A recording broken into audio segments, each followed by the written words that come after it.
মাননীয় অর্থমন্ত্রী যে বাজেট প্রকাশ করেছেন, প্রস্তাব করেছেন, এ বাজেট আসলে আশার গল্প।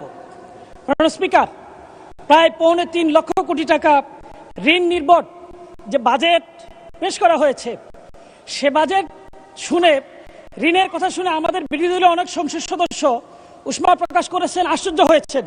আমি কিন্তু একটু আশ্চর্য হইনি, কারণ যারা নিজেরা ঋণ নির্ভর, ঋণগ্রস্ত, ঋণ খেলাপি, তারা ঋণ নির্ভর বাজেট দিবে, এটাই তো স্বাভাবিক। মাননীয় স্পিকার, এ বাজেট পেশ করার আগেই বাংলাদেশে গত 4 মাসে সরকার এসে প্রায় অধিকাংশ পণ্যের মূল্য বৃদ্ধি করেছে। এ বাজেট পেশ করার আগেই 14টি ভোগ্য পণ্য সহ প্রায় বড় বড় যে পণ্যগুলো মানুষ নিত্যদিন ব্যবহার করে সেগুলোর মূল্য বৃদ্ধি পেয়েছে। এবার বাজেট পেশ করার 7 দিন আগে বিদ্যুতের মূল্য বৃদ্ধি করা হয়েছে, 10 দিন আগে জ্বালানি তেলের মূল্য বৃদ্ধি করা হয়েছে, কিছুদিন আগেই এলপিজি গ্যাস 1200 টাকা থেকে 1940 টাকা বৃদ্ধি করা হয়েছে।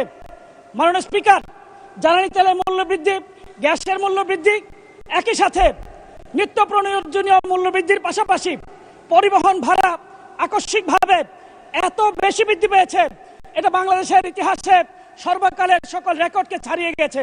মাননীয় স্পিকার, বাংলাদেশের মানুষ খুব আশা নিয়েছিল এই বাজেট পেশের মধ্য দিয়ে এই মূল্য বৃদ্ধিকৃত পণ্যের মূল্য হ্রাস পাবে, কিন্তু এই বাজেট বাংলাদেশের মানুষকে হতাশ করেছে। মাননীয় স্পিকার, একই সাথে এই বাজেটে বিশেষভাবে কিছু পণ্যের উপর নতুন করে করারোপ করা হয়েছে, যাতে এই পণ্যগুলোর মূল্য বৃদ্ধি পেয়েছে। এমএস রড ও এর কাঁচামালের উৎপাদনে কর এবং ভ্যাট হিসেবে 10% নতুন কর বৃদ্ধি করা হয়েছে, যাতে রডের মূল্য বৃদ্ধি পেয়েছে, ইস্পাত এবং টিনজাত পণ্যের মূল্য বৃদ্ধি পেয়েছে। সাবান এবং শ্যাম্পুর কাঁচামালের উপর ভ্যাট অব্যাহতি কমিয়ে আনার কারণে ইতিমধ্যে এই দুটি পণ্যের মূল্য ইতিমধ্যে বৃদ্ধি পেয়েছে। মাননীয় স্পিকার, বাংলাদেশ গরিবের দেশ, বাংলাদেশ সমৃদ্ধির পথে যাত্রার দেশ, কিন্তু এই বাজেটকে অনেকে বলল, আমি শুধুমাত্র এটাকে গরিব মারার বাজেট হিসেবে বলতে চাই না। এটা শুধু গরিব মারার বাজেট নয়, গরিবকে হয়রানির বাজেট। কোটি কোটি খুচরা ব্যবসায়ীদের জন্য এক হয়রানির নাম করা হয়েছে 0.2% অগ্রিম কর স্থাপন করার মধ্য দিয়ে। এই করার মধ্য দিয়ে এই সরকার নতুন করে আমাদেরকে স্মরণ করিয়ে দেয় সেই 76 মনন্তরের কথা। মাননীয় স্পিকার, আপনি জেনে থাকবেন, ইস্ট ইন্ডিয়া কোম্পানি যখন এই বাংলার দেওয়ানির দায়িত্ব পেয়েছিল, তখন তারা রেজা খান নামে এক ব্যক্তিকে ট্যাক্স আয়ের জন্য দায়িত্ব দিয়েছিল। তারা ঘোড়ায় চড়ে যখন বাহিনী নিয়ে গ্রামে গঞ্জে যেত, গ্রামের মানুষ তখন হাল চাষ ব্যবসা বাণিজ্য ছেড়ে যেয়ে জঙ্গলে পালিয়ে যেত। খুচরা ব্যবসায়ীদের মধ্যে ইতিমধ্যে আতঙ্ক শুরু হয়ে গেছে, তাদের উপর যে ভ্যাট করা হয়েছে, তাদেরকে এখন পালিয়ে বেড়াতে হবে, হয়রানির শিকার হতে হবে। মাননীয় স্পিকার, এই বাজেট হলো গরিবের জন্য তাচ্ছিল্য এবং অবহেলার বাজেট। এই বাজেটে কৃষি ও পল্লী উন্নয়ন খাতে 57,000 টাকা থেকে বাজেট কমিয়ে 53,000 কোটি টাকা করা হয়েছে। স্থানীয় সরকার এবং পল্লী উন্নয়ন খাতে গত বছর বরাদ্দ ছিল 5.9%, এবছর বরাদ্দ রাখা হয়েছে 4.6%, যা গত বছরের তুলনায় 1.3% কম। কৃষি খাতে ভর্তুকি কমানো হয়েছে, গত বছর ছিল 2.2%, এবছর করা হয়েছে 1.8%। মাননীয় স্পিকার, বার্ষিক উন্নয়ন কর্মসূচিতে কৃষি খাতে বরাদ্দ উন্নয়ন কমানো হয়েছে, গত অর্থ বছরে ছিল 8.9%, চলতি অর্থ বছরে করা হয়েছে 6.21%।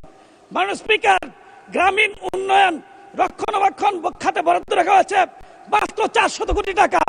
মাননীয় স্পিকার, ইসলামের বিধান হলো তুখাযু মিন আগনিয়াহিম ফাতুরাদ্দু ফি ফুকারাহিম, গরিবদের জন্য ধনীদের কাছ থেকে সম্পদ সংগ্রহ করা এবং গরিবের মাঝে সেটা বিলিয়ে দাও। এই সরকার উল্টো নীতি গ্রহণ করেছে, গরিবদের কাছ থেকে, খুচরা ব্যবসায়ীদের কাছ থেকে সম্পদ গ্রহণ করে ধনীদের জন্য সেটা বরাদ্দ রেখেছে। মাননীয় স্পিকার, এই সরকার অতীতের পথে হাঁটা শুরু করেছে। এই সরকার এই বাজেটে দুর্নীতিকে প্রমোট করেছে। দুর্নীতি দমন কমিশনে গত বছর বরাদ্দ ছিল 203 কোটি টাকা, এবার বরাদ্দ রাখা হয়েছে মাত্র 197 কোটি টাকা। 6 কোটি টাকা কম বরাদ্দ দিয়ে দুর্নীতিকে প্রমোট করেছে। মাননীয় স্পিকার, এই সরকার ক্ষমতায় আসার সাথে সাথে দুর্নীতি দমন কমিশনকে অচল করে দেওয়া হয়েছে। এই সরকার আসার কিছুদিনের মধ্যেই দুর্নীতি দমন কমিশনের চেয়ারম্যান সহ সকল সদস্য পদত্যাগ করেছে। এখন পর্যন্ত তারা দুর্নীতি দমন পুনর্গঠন করেনি, যার ফলশ্রুতিতে মেগা প্রকল্পের মাধ্যমে মেগা দুর্নীতি শুরু হয়েছে। মাননীয় স্পিকার, স্কুল ফিডিং প্রোগ্রাম থেকে এক সপ্তাহে ডিম, রুটি, কলা বাবদ প্রতি সপ্তাহে 17 কোটি টাকা লুটপাট করা হচ্ছে। মাননীয় স্পিকার, খাল খনন কর্মসূচিতে প্রতিদিন পত্রিকায় নতুন নতুন দুর্নীতির খবর আসছে। মাননীয় স্পিকার, দুর্নীতির নতুন রুল মডেল হয়েছে।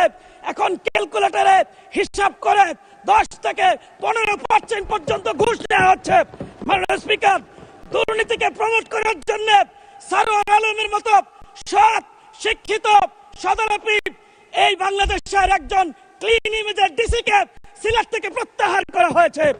মাননীয় স্পিকার, নতুন করে এনবিআর থেকে মতিউরের মতো আনোয়ার খুঁজে পাওয়া যাচ্ছে। মতিউরের ছিল 500 কোটি টাকার দুর্নীতি, আনোয়ারের দুর্নীতি পাওয়া গেছে 900 কোটি টাকা। মাননীয় স্পিকার, বাংলাদেশ রেস্টুরেন্ট ওনার্স অ্যাসোসিয়েশনের মালিক তিনি বলেছেন, যে এনবিআর বাজেট প্রণয়নে যুক্ত থাকে, যে এনবিআর করারূপ করে, যে এনবিআর ভোট করে, সেই এনবিআর যে পরিমাণ দুর্নীতি করে সেটা যদি নেওয়া হয় তাহলে বাংলাদেশে বাজেটের দরকার হবে না। মাননীয় স্পিকার, আমাদের জন্য অত্যন্ত হতাশার খবর। আপনাকে 2 মিনিট দেওয়া হলো, 2 মিনিটে শেষ করবেন। মাননীয় স্পিকার, আমাদের জন্য অত্যন্ত হতাশার হলো এই বাজেট জুলাইকে ধারণ করেনি। এই বাজেট আমার ওয়ালিউল্লাহ মুকদ্দাস ভাইয়ের গুম হওয়া সন্তানের কান্নার খবর রাখেনি। গুম কমিশনের জন্য এই বাজেট 1 টাকা বরাদ্দ রাখেনি।